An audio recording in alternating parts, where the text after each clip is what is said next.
Good afternoon, everyone. Thank you so much for being here, for being alive, for having a beating heart, for having breath flowing through your lungs. I'm so happy to be here, so grateful, so honored. There's some new settings that I'm appreciating. Some kind of green box just popped up, and there's the ability to share your live video on the story as a story above. So anyway, some new ways to engage some more passionate community and discussion and engagement. So that feels good. I have to say the green is a little bit disorienting because it's like coming up on my screen. So I might have to send a little note to Facebook about that. But of course, there's no human beings that run Facebook, so no one will ever get that except some kind of computer, some kind of algorithm. Had a beautiful day yesterday. Went on a hike. Some photos are up. If you scroll through my feed, you'll see. Connecting with nature and communing with nature. And just a reminder what a beautiful teacher the natural world is. And the reason that the natural world is such a beautiful teacher is that we are nature. We are nature. We're 100% natural. We're 100% organic. Well, at least we're mostly organic. May have some false teeth or whatever, but we're mostly organic. And it's important to recognize that and realize that and ground in that truth. And that is so much. Hi, Jessica. Welcome. That's so much what I want to delve into more today. So first, we're going to take just a really brief meditation to just ground and be present together. By the way, I'm posting here on my personal profile today, and there's 132 episodes before this, and you can see all of them now on YouTube. I'm really excited about that. And on Facebook, you can see them on my Facebook page, which is Brian Piergrossi, Love, Inspiration, Inner Peace, something like that. You can see it there. 132 previous episodes, hundreds of hours of enlightening, insightful, inspiring, truth-seeking, truth-finding content of unconditional love, inner peace, freedom, and empowerment. Welcome, Akshaya.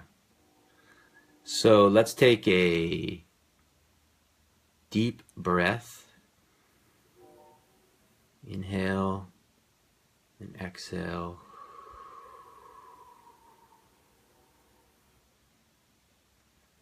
Inhale and exhale. Inhale and exhale. Inhale and exhale. Inhale. Exhale. Inhale. And exhale. 3 more. Inhale. Exhale. Inhale. Exhale. 1 more deep breath. Inhale. And exhale. Just allowing whatever's come before this moment in the workplace, in the family place, in the roadways, to be let go, just opening into, dropping into, being fully present here and now together, recognizing and realizing that when we're fully present here and now together, that's when a co-creative intelligence arises that allows the magic, the miracles, the insights, the inspirations, the epiphanies, the clarity, the openings of the heart, the integration, the evolution and reintegration to emerge and move through us as clear, open channels.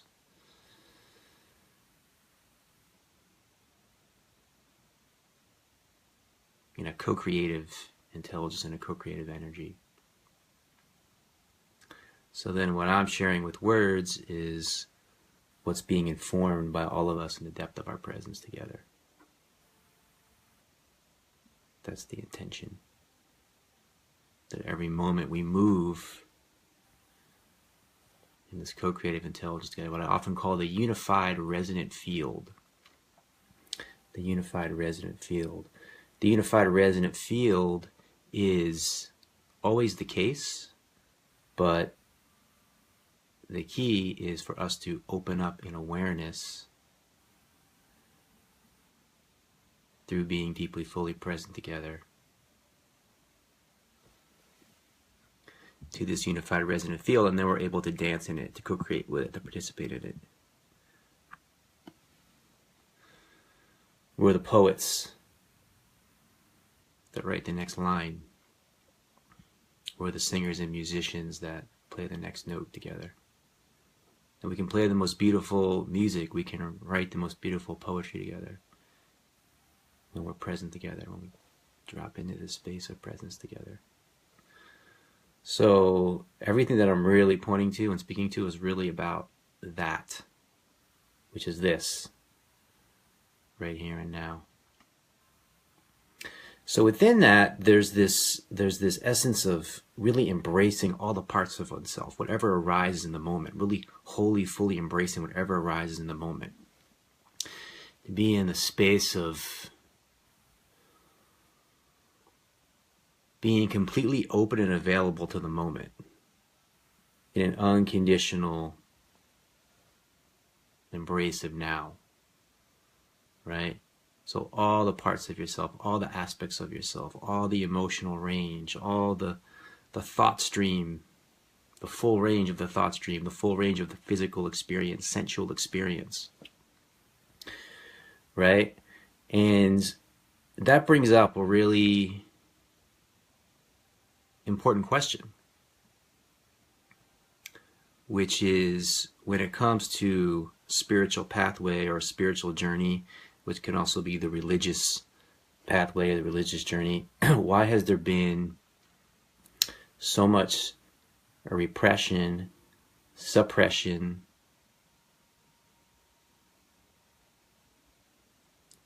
shame, blame, guilt, self-loathing around sexual energy, right? And particularly in the era we're in now, in the space that we're in now, so much shame and blame and guilt and self-loathing around sexual energy and sexual desire that we can kind of forget why there's such an attraction to this energy, why we love it so much, why we enjoy it, why we appreciate it, what its healing powers are, what its transformative powers are. And we can transcend this disconnect between what's innate inside us and the energy that flows innately inside us and what we're trying to repress and suppress and squelch. And why? For what reason? What's the point? Like, it's kind of like trying to stop your eyes from blinking, or trying to stop your heart from beating, or trying to stop your lungs from breathing. Sexual desire is as innate and natural as any of these other aspects of ourselves.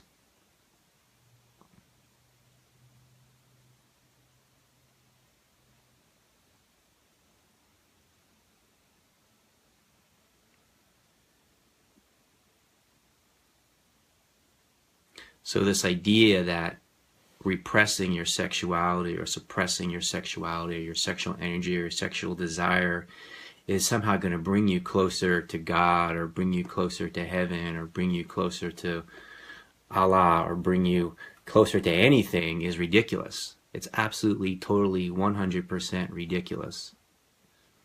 It's actually probably one of the dumbest ideas that's ever been spread throughout the world. And when I say throughout the world, I mean like the whole, it's pervasive now, you know, across the world. And not only does it not bring you any closer, but it actually creates a separation. It creates a barrier. It takes you farther away from God and takes you farther away from yourself and the recognition that the divine, the infinite, and you are actually one and the same. And everything is an expression of the divine. Everything is an expression of love. And everything is actually an expression of sexuality, because everything is actually an expression of creation. The masculine and feminine come together, create a baby, right? But that energy creates everything that we see around us. The trees, the flowers, the river, the ocean, the stars, the clouds. Right? Everything is in the process of co-creation. Everything is in the process of making love and creating new forms out of that union. Right? So why is there a need for such repression and suppression and shame and blame and guilt and self-loathing around an energy that's so natural, innate, and is such a strong natural desire and motivation for how we move in the world? Why? What's the reason? Is it helping people? Is it making people happier? Is it making people more filled with ecstasy and bliss and communion and expansiveness and joy? Is it serving anything in a positive way? This flow of energy is what we want to be in every aspect of ourselves. So the flow of energy from thoughts to emotion to feeling to sensation, to be fully in the moment, fully here, fully engaged, fully alive.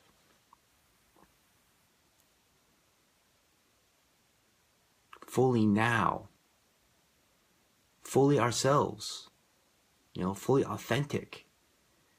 And that's where this incredible sense of freedom, this incredible sense of love, this incredible sense of inner peace, this incredible sense of freedom and empowerment, did I say freedom twice? Maybe because it's just important, is available within us to be given to everyone as a natural innate gift in the moment.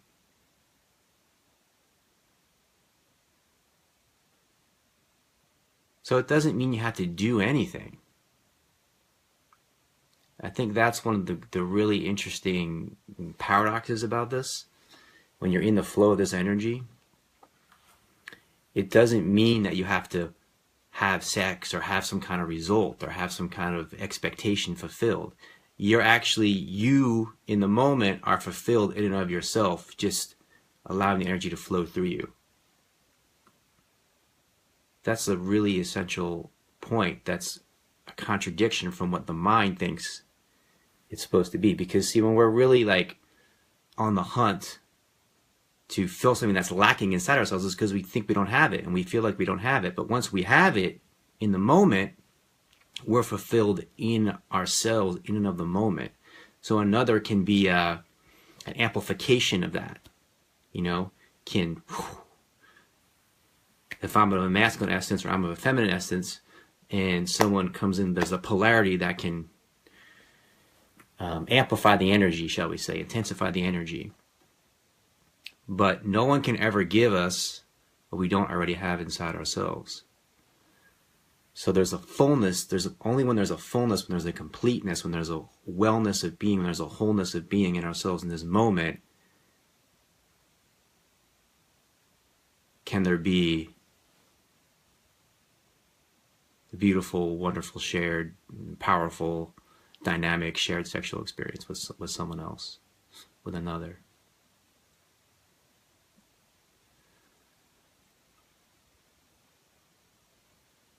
the other thing that's really interesting is that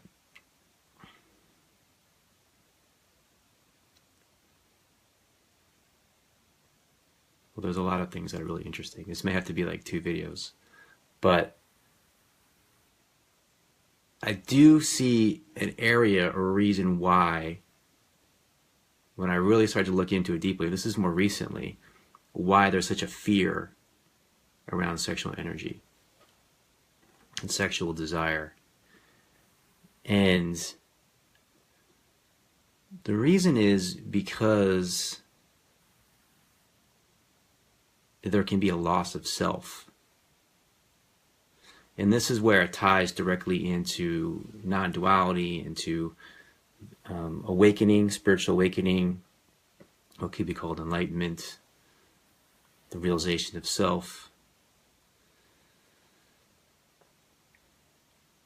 Because when you lose the small self, the ego, the sense that wants to control, the sense of a separate self that wants to control circumstances, then you open to the infinite self, the absolute self, the essence of who you are.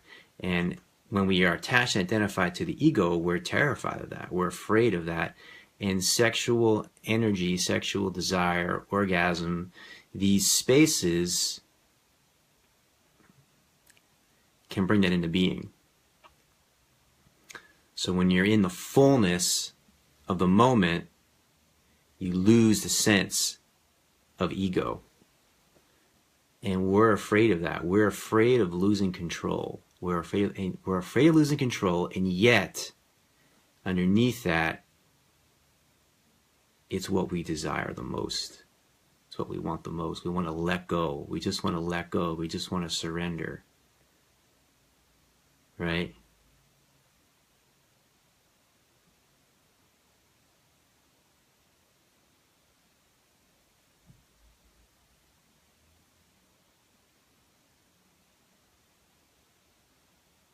So I don't see any really good reason, but if I had to like speculate on a reason, or if I had to feel into the reason, that's the reason.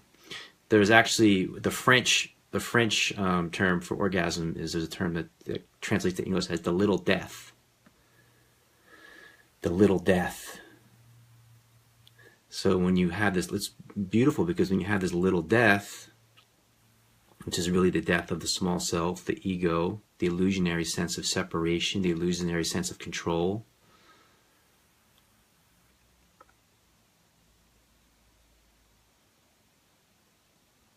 You open to the vastness. There's an awareness of awareness itself. You open to the vastness, the infinite, in the field of infinite possibility, in the field of infinite creativity. The creative energy is the sexual energy. The creative energy is the sexual energy. The sexual energy is the creative energy. They're the same exact thing. And the sexual energy can be channeled into creative energy. So the same energy that gives birth to babies can give birth to a poem, can give birth to a new song, can give birth to a new idea for a project, can give birth to a new film, can give birth to a new dance routine. It's the essence of the purest, most beautiful creative expression.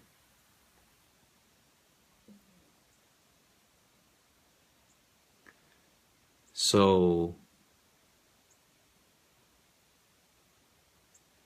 as I said before, equally as important as awakening to the spiritual energy and allowing the spiritual energy to move through us is the liberation of the sexual energy. And I don't even see them as really two different things. I see them as one and the same. It's kind of like when we're talking about sexual energy, we're kind of focusing on the lower chakras.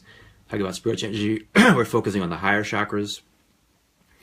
But do you want to be cut in half? Do you want to be a person that's divided? Do you want to be a person that's has a division inside? Do you want to be a person that's shut down, that's blocked down, that's blocking the energy, that's suppressing their energy, that's repressing their energy? Why? Why have we done that to ourselves? Why have we continued to do that to ourselves? I think it's a really important inquiry.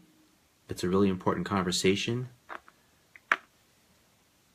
at least to have within inside yourself.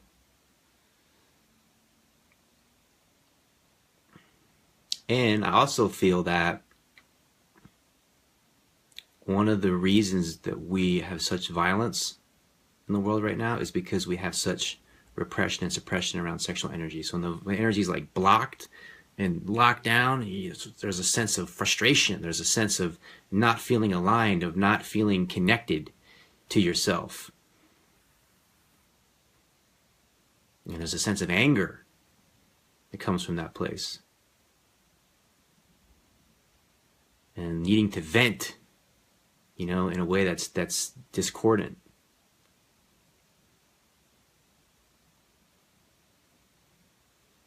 But when you're connected in all the aspects of yourself, and you're aligned and you're attuned in all the aspects of yourself, there's a sense of relaxation. There's a sense of being at peace with yourself, regardless of what you do or don't do. There's a sense of being at peace and at home in yourself. And the being at peace and at home in yourself can only come to being when you embrace and are at peace with all the parts of yourself, including your sexual energy, your sexuality, your sexual desire, your sexual fantasies, or whatever is there, whatever's arising in the moment. To be at peace with it, to be at home with it, to be in love with it. And whenever anybody else says about it, doesn't really matter. What people think about it or don't think about it, it's pretty irrelevant. Even what you think about it is pretty irrelevant. Even what I think about it is pretty irrelevant, right?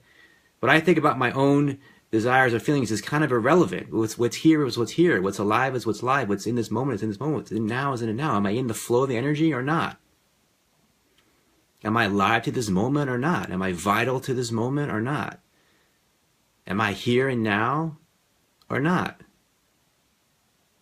Whatever my judgment about it is, or the way I think it should be or shouldn't be, or whether it's meeting my expectation or not meeting my expectation, all that is largely irrelevant. That's to be embraced also, by the way. When you have judgments that arise about your sexuality or your sexual desire, embrace that, if that's what's here. The gateway to unconditional love, to inner freedom, to inner peace, to just the deepest sense of self-love and awakening to the absolute self. The way to that, if you can even say a way, it's not really even a way, but the pointer to that is really simple, and everyone has said it universally. The truth is universal. I don't see any deviation anywhere in the world from any teacher or sage or awakened being. They're all saying the same thing in different words, and it's so simple. It's difficult perhaps to apply, right? Because every moment is different, right? So there's a lot to say about that in the relative sense, but the basic truth is love what is. Love this moment. Be with what is. Accept what is. Embrace what is. That's it. And sometimes what is sexual energy and sexual desire.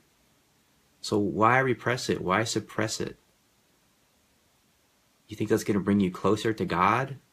I mean, why? Why did we start all that, the whole thing? I mean, I understand it's a huge part of all of our conditioning.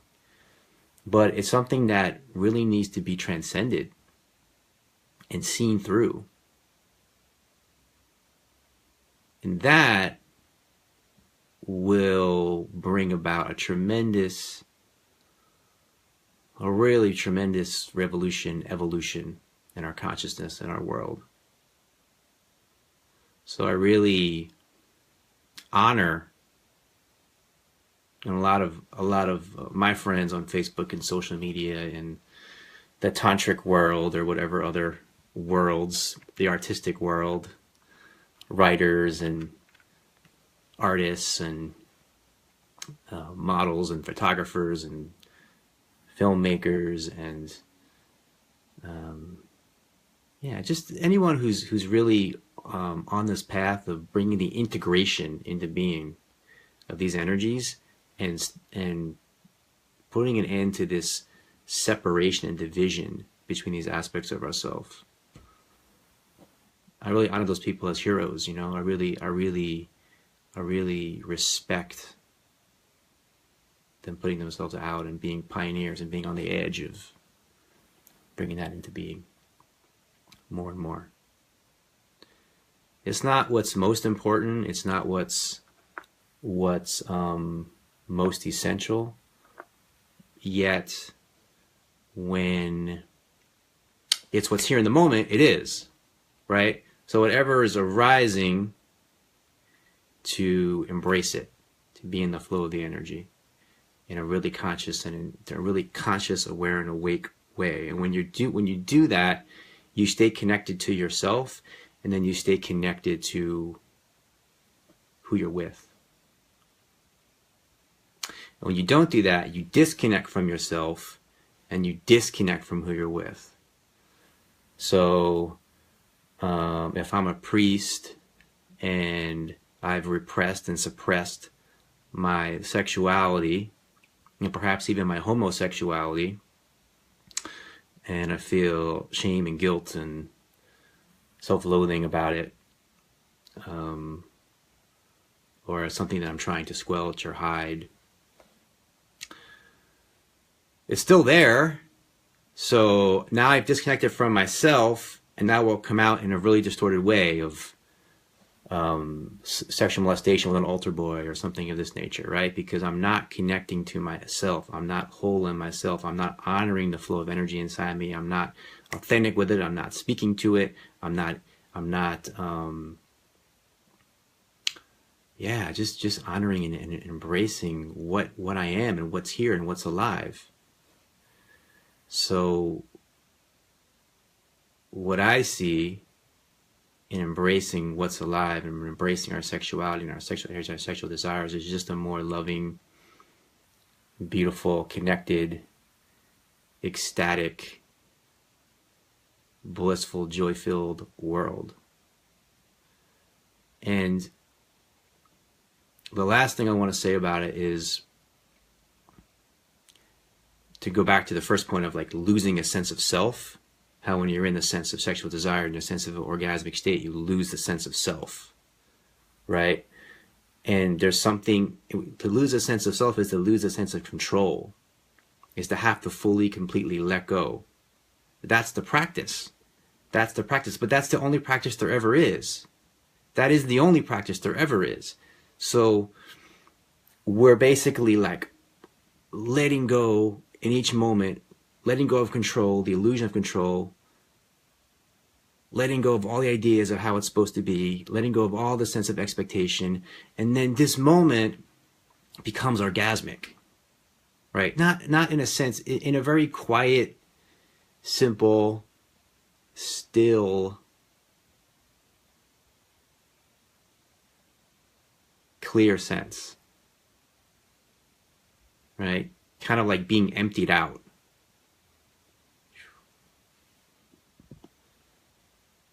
There's an absolute emptiness, which is also an absolute fullness in this moment. So this can be just walking down the street, you know, looking at a flower,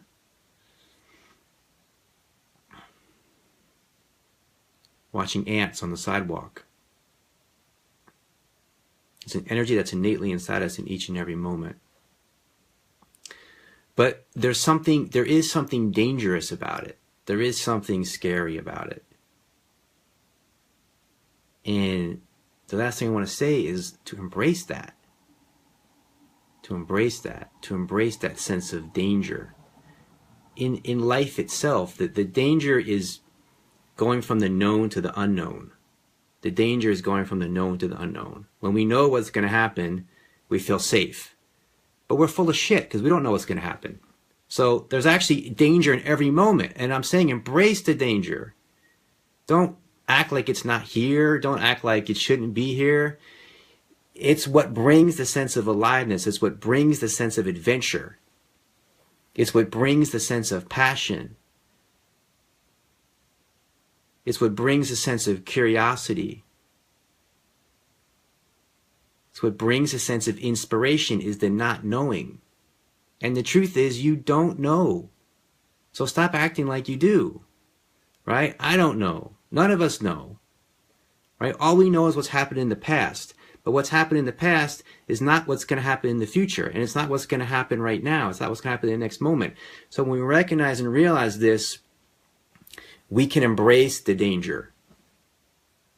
And it brings an aliveness to us. And now we're no longer shut down. We're no longer blocked inside. So sexual desire, sexual ecstasy, orgasm, there's a deep vulnerability there. And I would say even more so for women, there's a deep vulnerability in that space. Right? But don't suppress it or repress it, because that's also where the deepest vulnerability is, also where the deepest potentiality for liberation, for letting go, for losing control comes into being.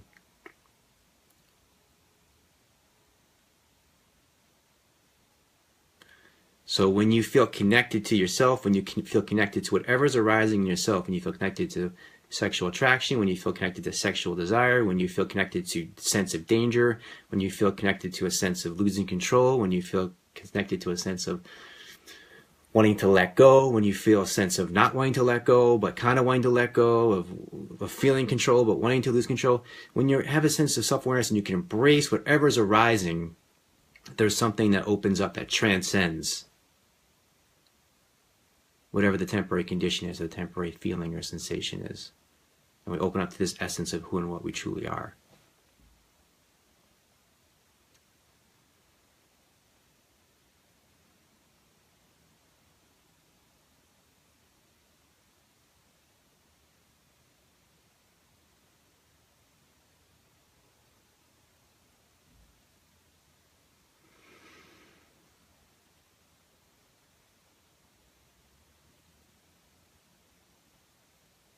So let's really look closely at this notion, this absurd, ridiculous, unbelievably stupid idea that to repress or suppress your sexuality that's pervaded the entire world, that somehow brings you closer to God. Let's really look at that closely and see the stupidity of it, and open up to a sense of awakening that embraces all the parts of ourselves and loves all the parts of ourselves and can dance and play in all the parts of ourselves and